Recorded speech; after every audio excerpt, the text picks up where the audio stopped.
Here it is. It's one of the infamous Chinese mini lathes. Now, I haven't scripted this. I haven't even made bullet points about what I'm going to talk about. I'll probably talk about it properly when I've got it mounted. So maybe the first things will be mounting it. Space is at a premium here in my workshop, bench space in particular.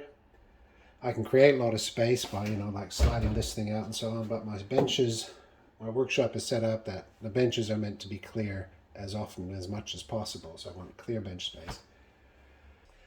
So what I've done here is I've just drilled out, it was an 8mm hole in the cast iron on both sides, the other side's a slot, and I was going to mount it with these 8mm bolts, but I also have these 10s, which are quite nice and heavy, and they only use nearly the same amount of space on the other side of my board, but they're just a lot more substantial, and the hole in the tray that goes underneath is already 10mm. So I thought, for the sake of just doing that right from the start, I did it. I just drilled it out. That went fine with my hand drill and a 10mm bit. So I've done that, cleaned up, deburred the hole. Now I'm drilling the hole in the other side, and I'm going to mount it. So let's go have a look at that. I don't know why I'm videoing all this. The camera's probably going to crap out shortly.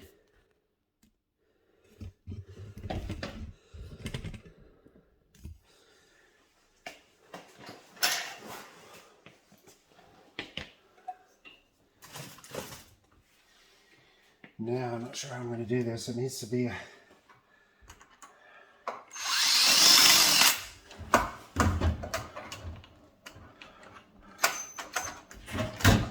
that's the problem.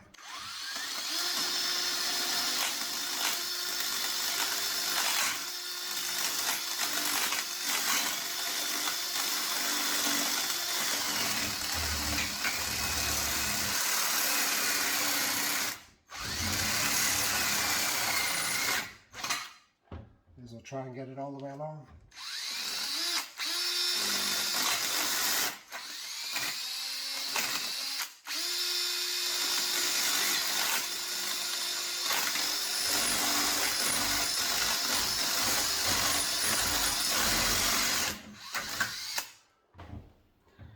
It's a hand mill. Bloody hell.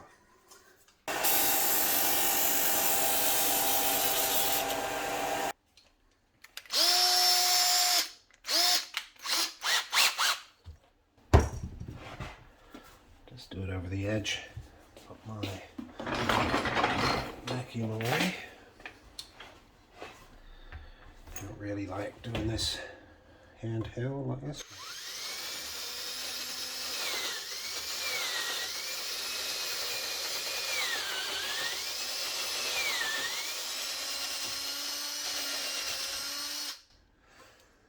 Drills very nicely.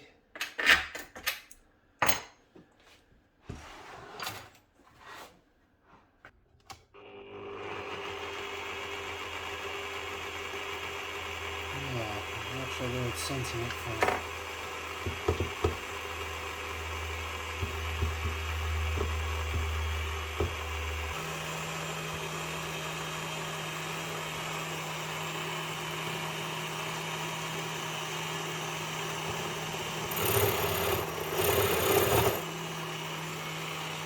That seems about right.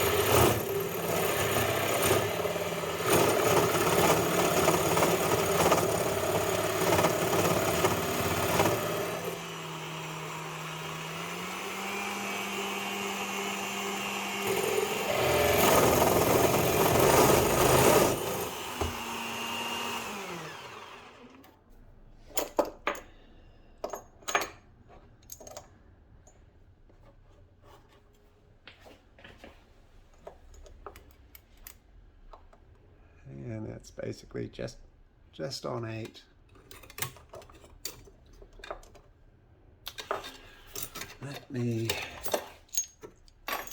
I'll go that extra tiny bit.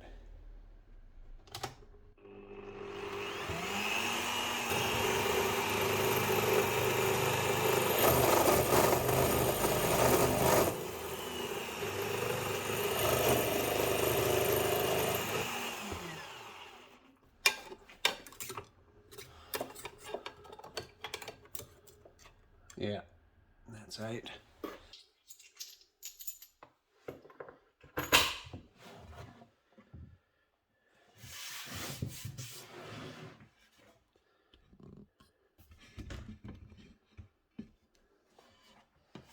Yep, that's good.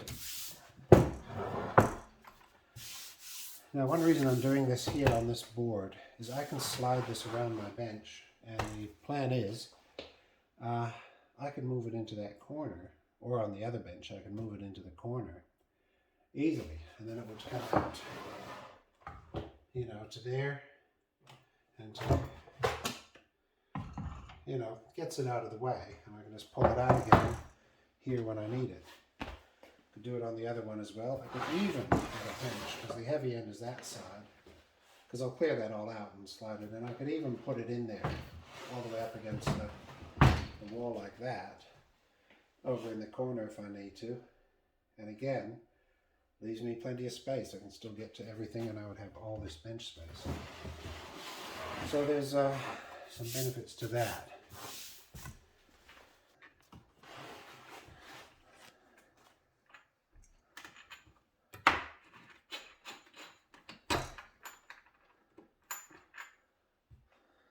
Well, let's see.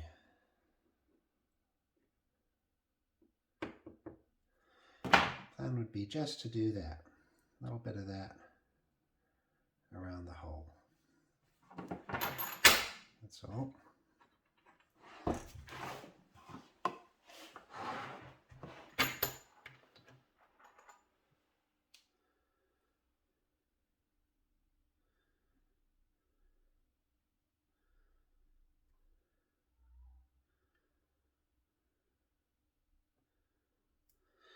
Yeah, basically like that.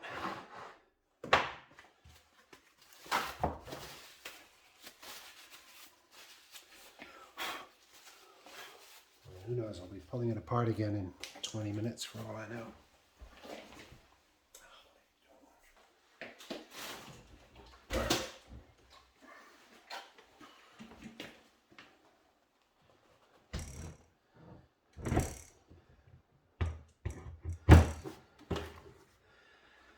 Perfect. There we go. See, with the tray the other way around, I get this extra space at the front. And doesn't go all the way to the back there, but it does actually cover this chip tray thing perfectly well.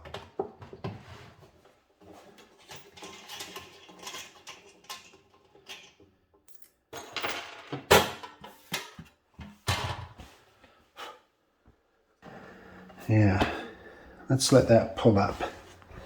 See how far it comes.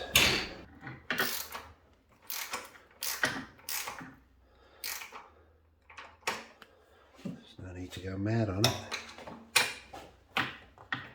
So it's pulled up just flush with the top there. I'll just do it like that. I don't think it needs a lock nut or anything, or a washer. That's fine. The other side, the same. Looks like the metal casting's a bit thicker on this side, I think. We'll see what happens when I pull it up.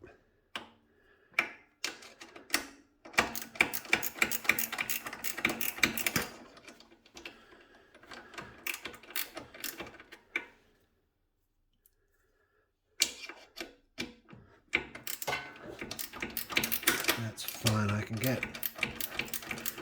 get some, these are 40s. I'll get some 50s maybe later. Perfect. Perfect. Just what I need.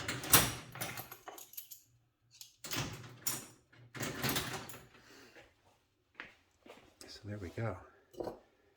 So let's have a look at this out the back here.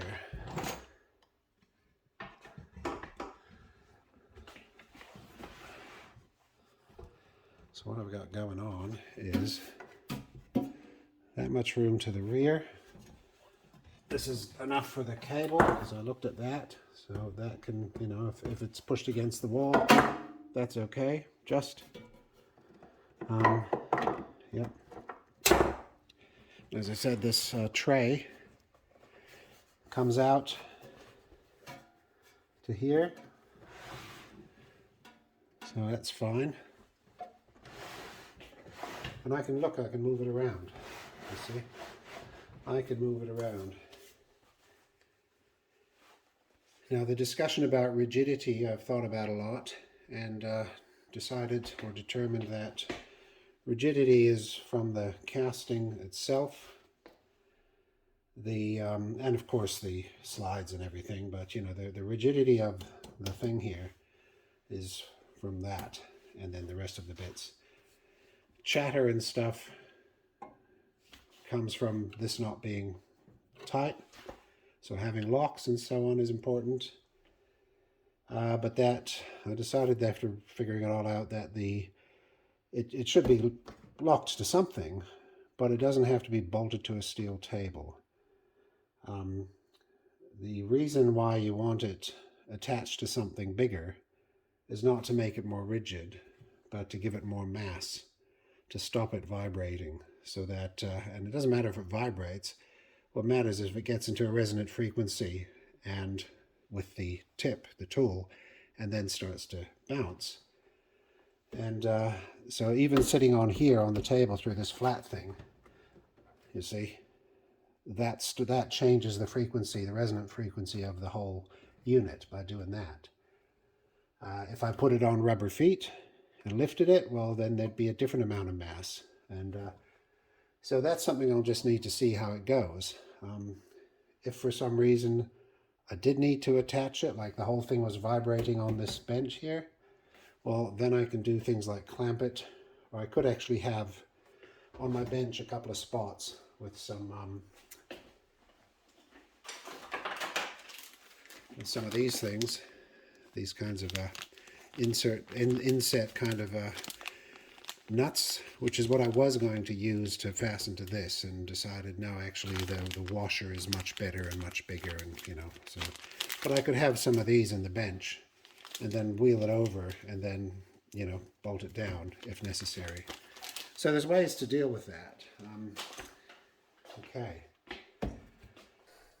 Well, don't know how it comes apart, except for that first bit. I know where that comes apart.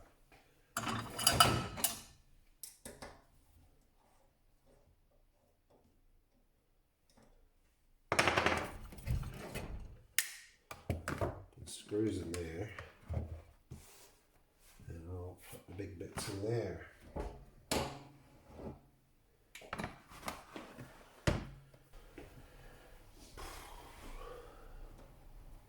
What do? You just keep going until it comes off? I don't know, this is where it all... Oh no, that's got a little... I know that's got a spring behind it. Let's just see if it's sitting there. It is, it's just sitting there.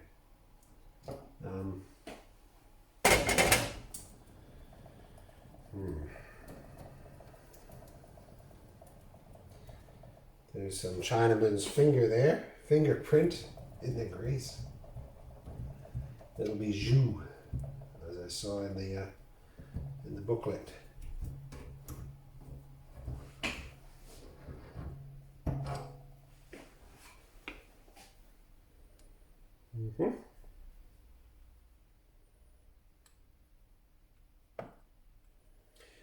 Gibberlicious.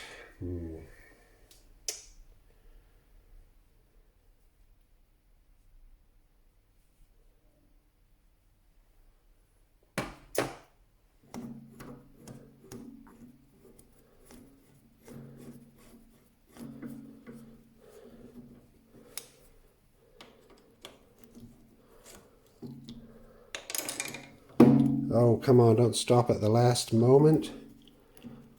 Come out.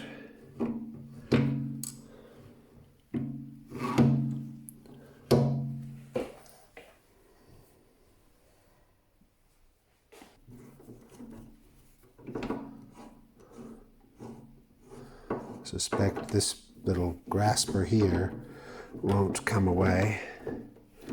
I don't know, we'll find out.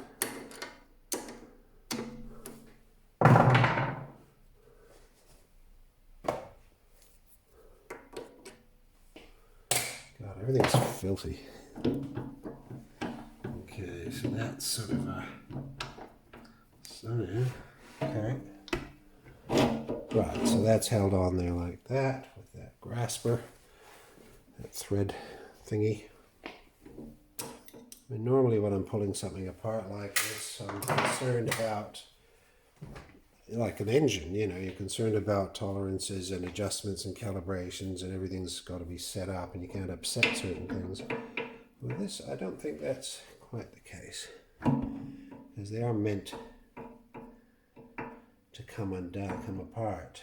Now that's a bearing. How is that held in there? I don't know if that bit on the end is it. Is it just that? Maybe it is. Let's try and undo it.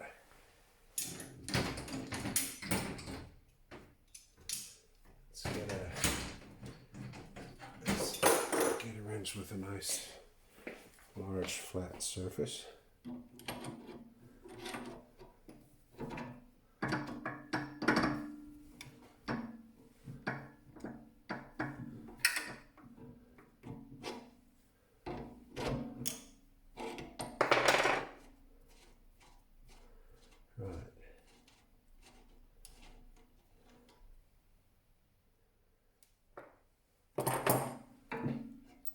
Oh yes, thrust bearings.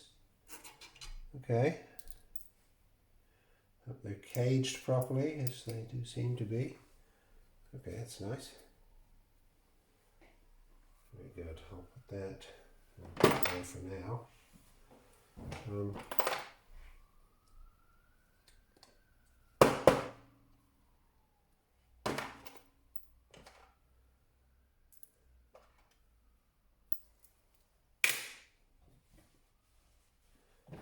And there we go.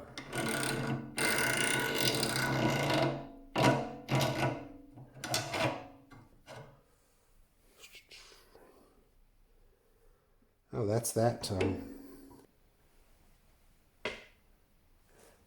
that?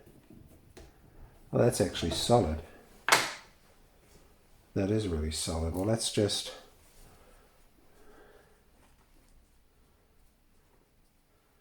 I'm going to put something there, and we'll see if it does pop off. It pops off. Okay.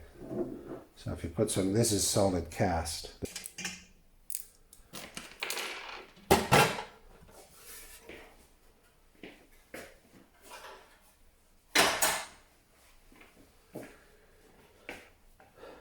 Everything's bent. See, these posts are bent.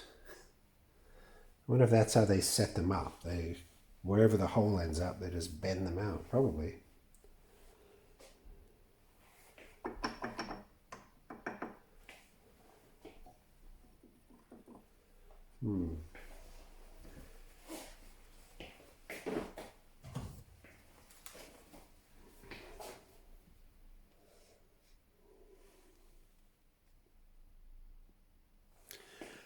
Now, is there a marking?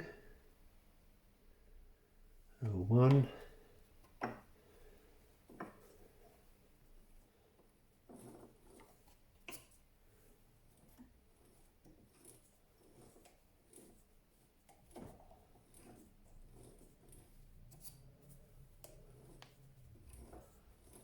Looking for a mark on that wheel. Can't see one.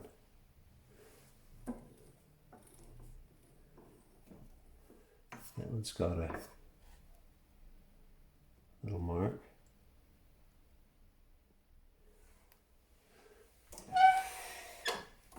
And it's just widened, so it can't come off. It's screwed in. Got it.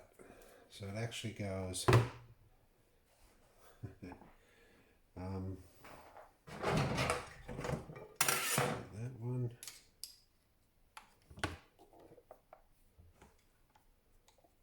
it's loose. And it is loose. Loose. Like a naughty girl. Ah. There. And there's some sort of a washer thing. I don't know if that'll pop off. Doesn't look like it does. It looks like it's just on there, but yes, it pops off. So there we go. That will come out.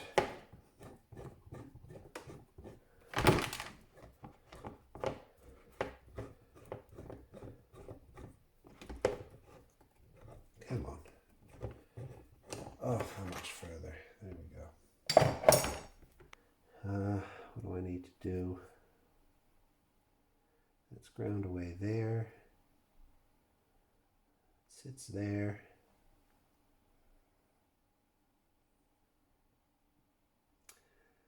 No, I think I'll use the grinder.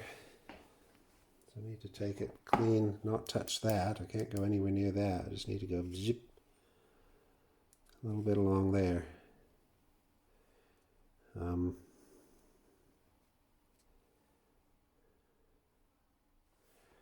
Yeah, I'll set up the grinder.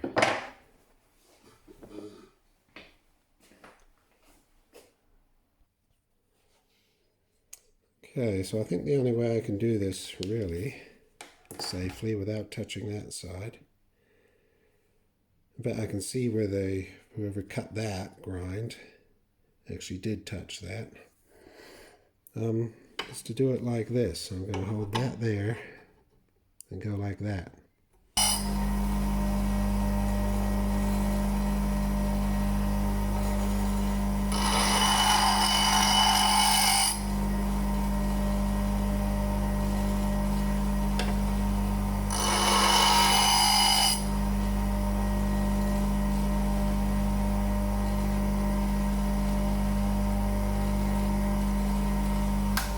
Try it out.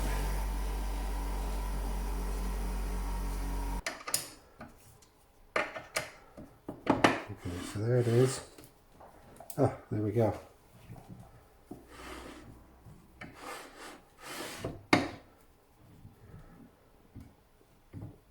Absolutely perfect.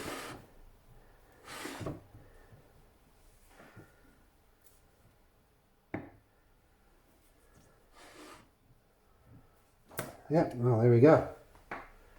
Simple as that. Right, I'm just spraying these parts with the strip off stuff. I degreased them first so it wouldn't be held back by that. It's amazing, it just comes off straight away. Just rips into it. Nasty, nasty stuff. So is the pink.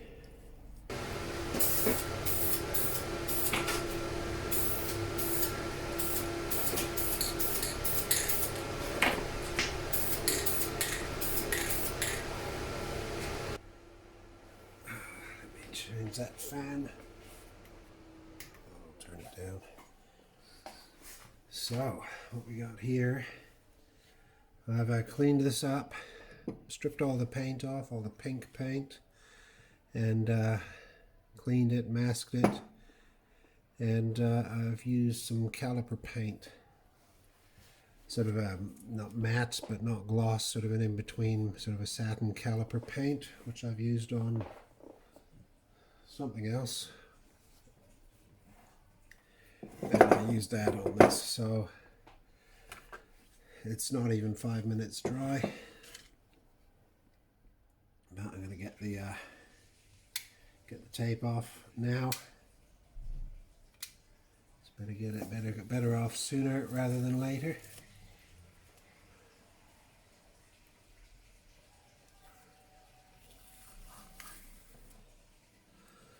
Very nice. I thought about leaving it unfinished, but then I just thought, nah, there's actually quite a bit of it visible, and it picks up this rust really fast, like instantly. A bit like the cast iron disc brakes, same as those.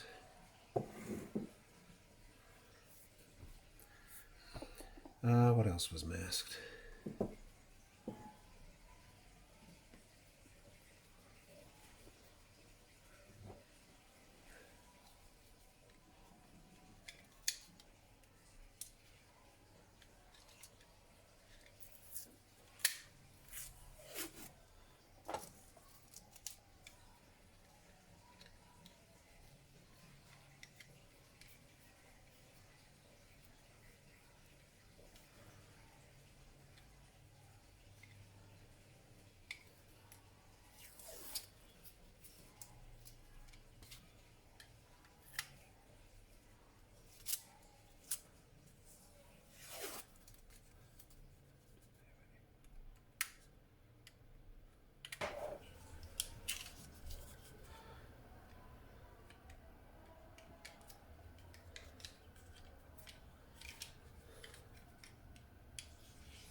A little tiny bit of purple there. I've got a purple overspray along there.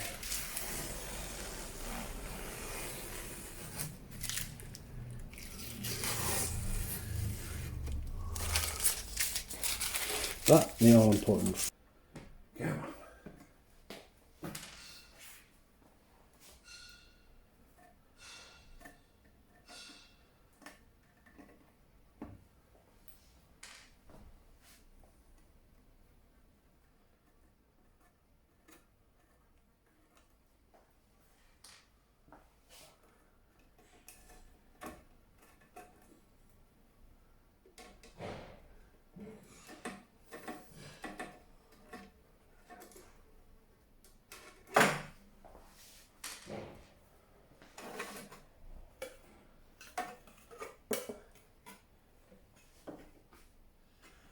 Well, not much in there.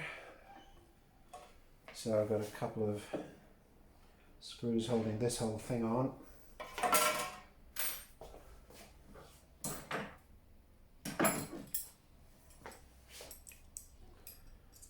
45s.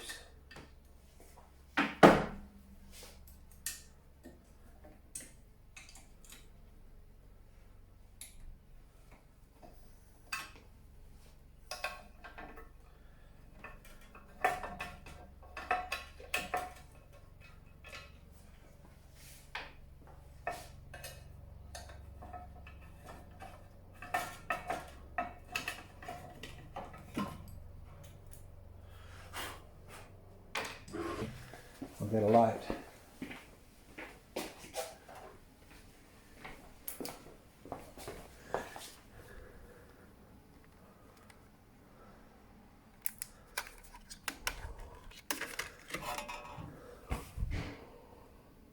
Yeah, it looks pretty shitty. Yeah, it's just shitty grease. I'm just going to wipe it down.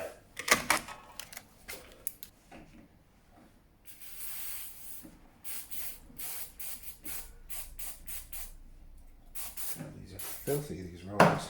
I'm going to clean those.